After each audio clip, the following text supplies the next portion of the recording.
Bollywood silver screen presenting infinity pool. इस कहानी की शुरुआत में जेम्स नाम के एक नॉवलिस्ट को दिखाया जाता है जिसने हाल ही में एक नॉवल लिखी है, पर वो पूरी तरह से मार्केट में फेल हो गई। जेम्स की वाइफ एम बहुत अमीर है, इसीलिए इन्हें पैसों की कोई भी कमी नहीं है। जेम्स पूरी तरह से अपनी वाइफ पर डिपेंडेंट है और अभी दोनों के दोनों छुट्टी मनाने के लिए एक छोटी सी कंट्री में जाते हैं जहाँ के लोग बहुत ज्यादा गरीब हैं। और इसी कंट्री में एक होटल है जो अमीर लोगों के लिए बनाया गया है। जेम्स और एम इस होटल में आते हैं। इस होटल के चारों तरफ फेंस लगाई गई है ताकि शहर का कोई भी गरीब आदमी होटल के अंदर ना आ सके। अब जेम्स की वाइफ कहती है कि मुझे चाइनीज खाना खाना है, इसीलिए हमें पास की एक दूसरी जगह जाना होगा। और जब भी वहाँ से जा रहे होते हैं तब ये देखते हैं कि एक आदमी गाड़ी से यहाँ पर तोड़ फोड़ कर रहा होता है। जेम्स को सब कुछ बहुत अजीब लगता है। तभी उसके पास एक लड़की आती है जिसका नाम गेबी है। जेम्स उससे पूछता है कि ये सब क्या हो रहा है। गेबी उसे बताती है कि बाहर से कोई आदमी अंदर आ गया है, वो तोड़ फोड़ कर रहा है। और साथ ही वो ये भी कहती है कि मैं आपको जानती हूँ, मैंने आपकी नॉवेल पढ़ी है, मैं आपकी बहुत बड़ी फैन हूँ। इस बात से जेम्स बहुत हैरान होता है क्योंकि उसकी नॉवेल पूरी तरह से फेल हो गई थी। अभी यहाँ पर गेबी का हस्बैंड आ जाता है जो जेम्स को और उसकी वाइफ को रात को खाने पर इनवाइट करता है और रात को ये दोनों के दोनों उनके साथ डिनर करते हैं, जहाँ पर गेबी बताती है कि वो एक एक्ट्रेस है और उसका हस्बैंड एक बिजनेसमैन।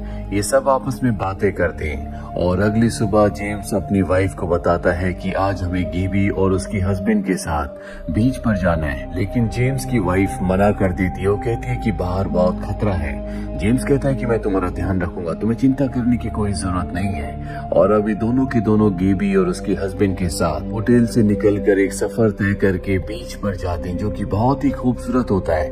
ये यहाँ पर अच्छा टाइम स्पेंड करते हैं। और जब जेम्स की वाइफ उसके आसपास नहीं होती तो गेबी को दिखाया जाता है जो जेम्स के क्लोज होने की कोशिश करती है। वो समझ जाता है कि वो उससे अट्रैक्टेड है।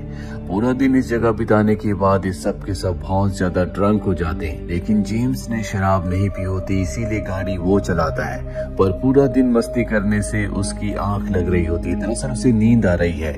और तभी उसकी गाड़ी के सामने एक आदमी आ जाता है जो उसकी गाड़ी से टकरा जाता है, उसकी मृत्यु हो जाती है। जेम्स की वाइफ कहती है कि हमें पुलिस को कॉल करना चाहिए, लेकिन गेबी मना कर देती है। वो कहती है कि यहाँ की पुलिस, यहाँ की आर्मी बहुत ज्यादा खतरनाक है, वो मुजरिमों के साथ बहुत बुरा सलूक करती है।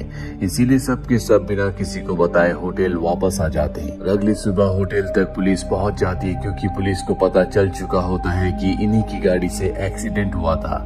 और अब वो जेम्स और उसकी पत्नी को अपने साथ ले जाते हैं। जेम्स की पत्नी सब कुछ सच बता देती है, जिसके बाद एक ऑफिसर जेम्स के पास आता और बताता है कि तुम्हारी पत्नी ने सारा सच कबूल कर लिया है। जेम्स कहता है कि मुझे क्या सजा मिलेगी। वो बताता है कि तुम्हें सजाए मौत मिलेगी। इस वजह से जेम्स बहुत ज्यादा परेशान हो जाता है। कहता है मैं इतनी जल्दी नहीं मरना चाहता। ऑफिसर कहता है कि हम तुम्हें नहीं बल्कि तुम्हारे क्लोन को सजा देंगे, लेकिन इसके लिए पैसे लगेंगे।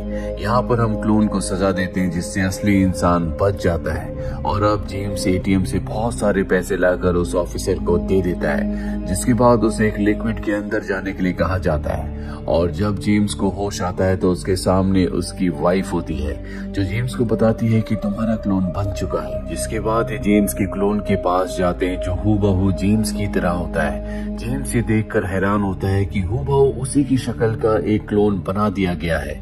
और अब उसके क्लोन को सजा दी जाती है, जिसमें वो आदमी का बेटा जिसका एक्सीडेंट हुआ था वो जेम्स के क्लोन को सजा देता है। इस वजह से रियल जेम्स की सजा अब खत्म हो चुकी है। वो अपनी वाइफ के साथ होटल वापस आता है जहाँ पर उसकी वाइफ कहती है कि अब हम इस देश में एक पल भी नहीं रुकेंगे, हमें अभी यहाँ से निकलना होगा।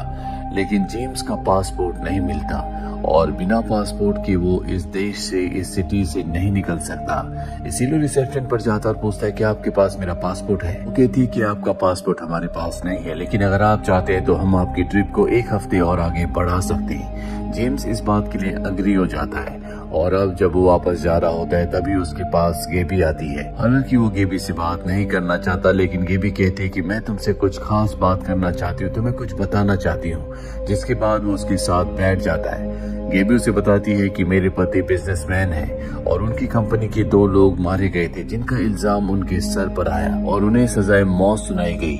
लेकिन हम यहाँ पर आए, हमने उनका क्लोन बनाया, जिस वजह से सजा क्लोन को मिल गई।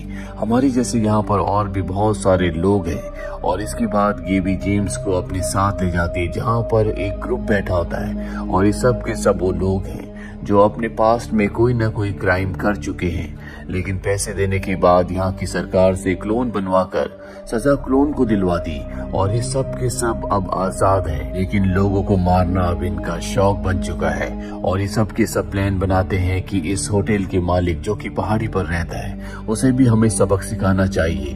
हालांकि जेम्स इनके साथ नहीं जाना चाहता, लेकिन ये जेम्स को मना लेते हैं और सब के सब होटल के मालिक के घर पहुंच जाते हैं। हालांकि उसका गार्ड इन पर गोलियां भी चलाता है, लेकिन ये गोलियों से बच जाते हैं। और तभी गेबी जेम्स के हाथ में गन देती है और कहती है कि तुम्हें इन सबको मारना होगा, और उसके हाथों से होटल के मालिक की मौत हो जाती है। इसके बाद पुलिस ऑफिसर इन सबको गिरफ्तार कर लेता है और अगले पल हमें दिखाया जाता है कि सब के सब आजाद है, लेकिन इनके क्लोन्स बना दिए गए हैं जिन्हें सजा दी जाती है। और अब इस काम में जेम्स को भी मजा आने लगा है। इसके बाद जेम्स जब वापस होटल आता है तो उसकी वाइफ कहती है कि मैं यहाँ पर एक पल भी नहीं रुकना चाहती, मैं वापस अपनी कंट्री जा रही हूँ।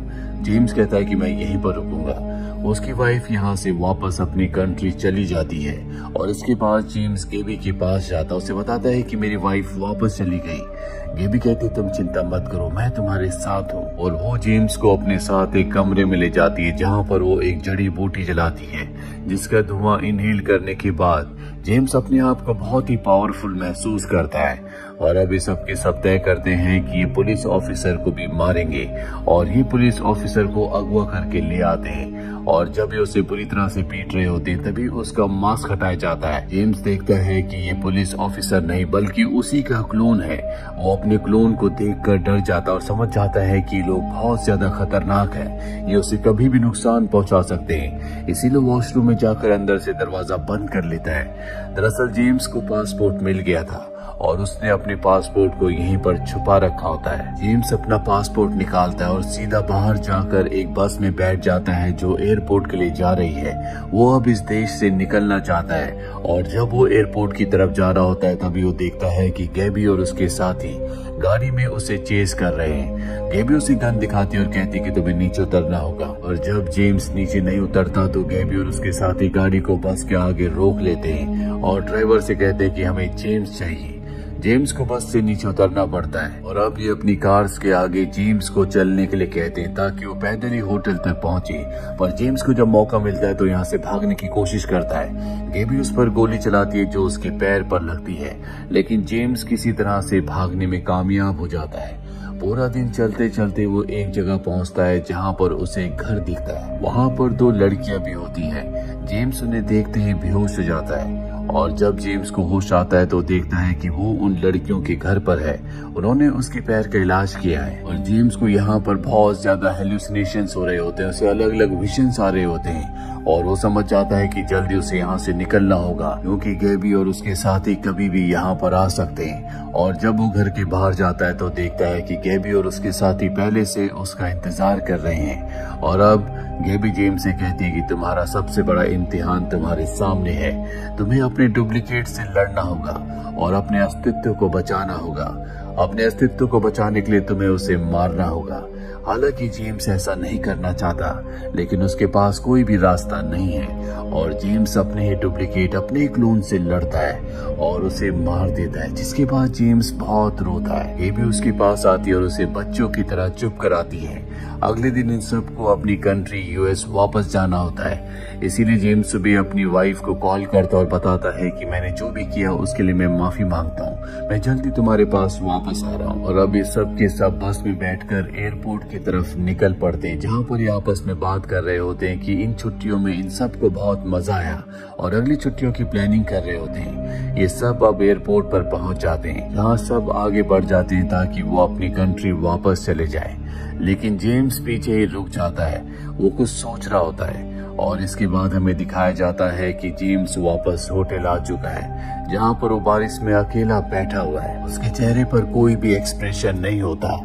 हो सकता है कि जेम्स के साथ जो कुछ हुआ उसके बाद वो वापस अपनी नॉर्मल जिंदगी में ना जाना चाहता हो, या ये भी हो सकता है कि जेम्स को यहाँ की जिंदगी, ये सब कुछ करना अब पसंद आने लगा हो, इसीलिए वो भी गेबी और उसके साथियों की तरह अपनी इंसानियत को पूरी तरह से खो चुका है और यहाँ पर रहकर वो वही करेगा जो गेबी और उसके साथी कर रहे थे। और इसी के साथ ये फिल्म, जिसका नाम है इन्फिनिटी पूल, यहीं पर खत्म हो जाती है। उम्मीद करते हैं कि साई-फाई फिल्म की कहानी आपको पसंद आई होगी।